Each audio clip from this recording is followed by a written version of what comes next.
everybody. We are going to show you a pretty basic beginner level workout if you're just going to start doing a strength training program. Max is going to help us too, and so is Eric. All right, so after you perform a proper dynamic warm-up, getting all the major muscle areas nice and warmed up, we're going to start off by warming up the core, or we're going to start by doing some core work. So what we're going to do is we're going to start with just a basic plank. All right, Eric, how about you get over on the side of me, okay? All right, so for a plank, you're just going to get on your elbows and your toes, and you're just going to hold your body straight as you can. You want to focus on really tensing your glutes, squeezing your abs like you're going to get punched in the stomach, and just doing a basic hold for about 20 seconds. Start with 20. If you can hold longer, up to a minute, that's great. What you don't want to do, you don't want to dip your head forward, and you don't want your low back to sway. You also want to avoid piking your butt up in the air. Just stay nice and flat as possible.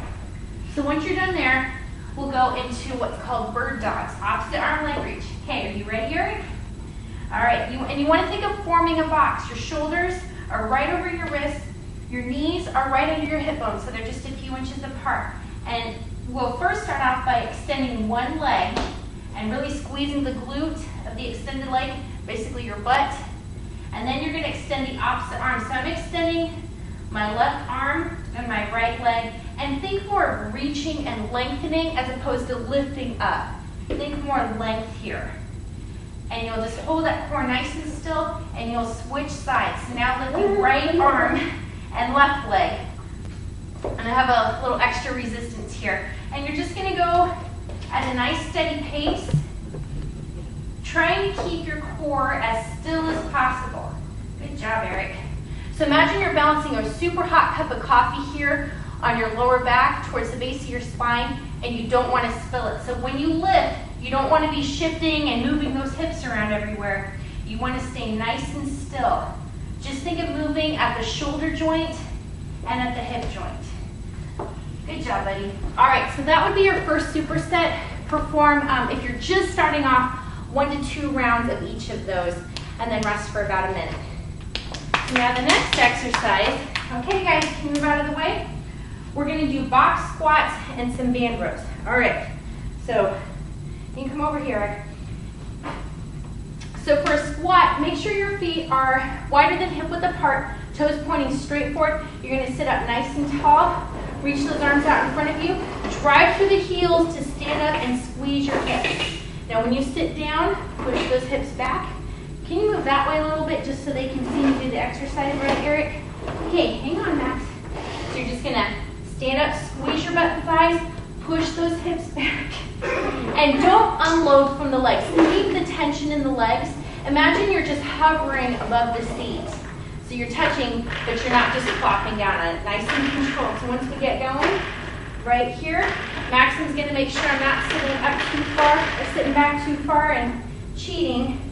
So this is all it is, but brace those abs, squeeze your butt and thighs when you stand up, keep those shoulders nice and relaxed. If you want it a little more challenging, you can have your hands behind your head in prisoner style. So that is called a box squat. You can use a chair or a coffee table, or you don't even really need anything at all. You can just do a basic squat. Now from the front view, I want you to pay attention so that your knees don't collapse in. You want to keep those knees in line with the second and third toe, and think of pressing them out slightly.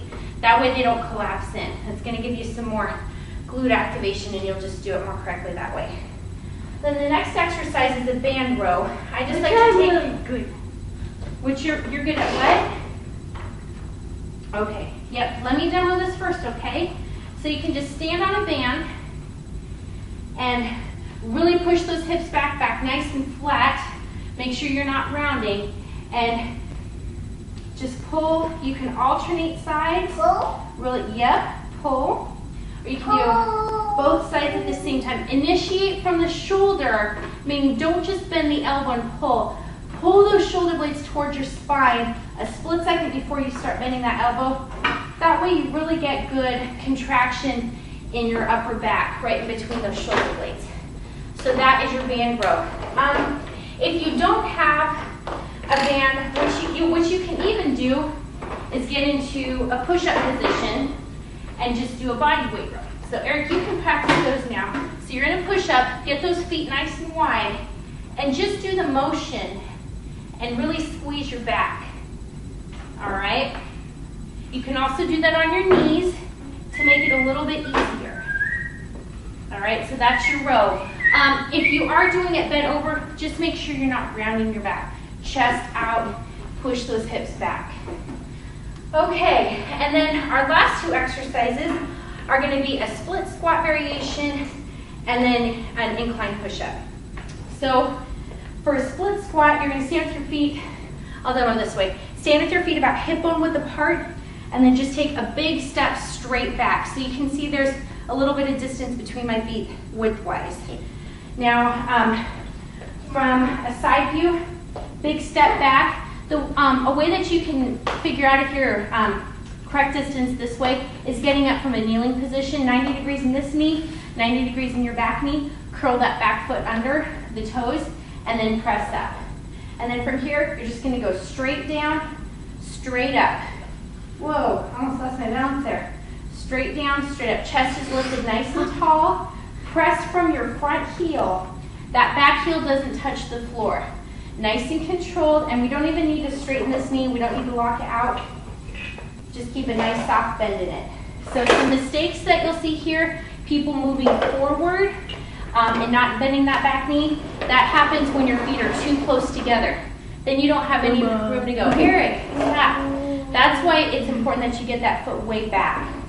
Straight down, straight up. Well, I'll also see people kind of really stick their butt out. You just want to bend those knees. Straight down and straight up. So that's how you do a split stance lunge. And then, Maddie, get off. Get hurt. And then our last exercise is an incline push-up. If you don't, you can use a coffee table, a chair, or you can just do some push-ups on your knees to start off with. So I'll show you how to do that. Make sure your shoulders are directly over your wrists or even past a little bit. Keep your body nice and straight. And bend those elbows so they go back at about a 45-degree angle. Eric, can you please be quiet? Thank you. Just like that. Instead of getting your hands really wide and letting those elbows flare out, that's really hard on your shoulders. So squeeze those elbows back a little bit, about 45 degrees. Keep your torso nice and straight. So we don't want to sag in the low back. We also don't want to dip in the head. Squeeze your butt and squeeze your abs, and it really does turn it into a total body exercise. And so if you're going to use an incline, such as a chair or a coffee table, you can grab one of the outsides of it and just go like that. Keep your weight, think of keeping more weight in your hands than in your feet. And again, keep your body nice and flat. You could even use something even higher if you're just starting off and you don't feel like you have a lot of core and upper body strength. Just use a nice incline. The more of an incline you are, the easier it'll make the exercise. So you'll just pair those in a superset format. If you're just starting off, again, just do one set of each. Make sure and rest about 60 seconds between supersets. And if you want it a little bit more challenging, you can add in a second superset. And that's pretty much it. So hope you enjoy the workout. Bye. Bye-bye.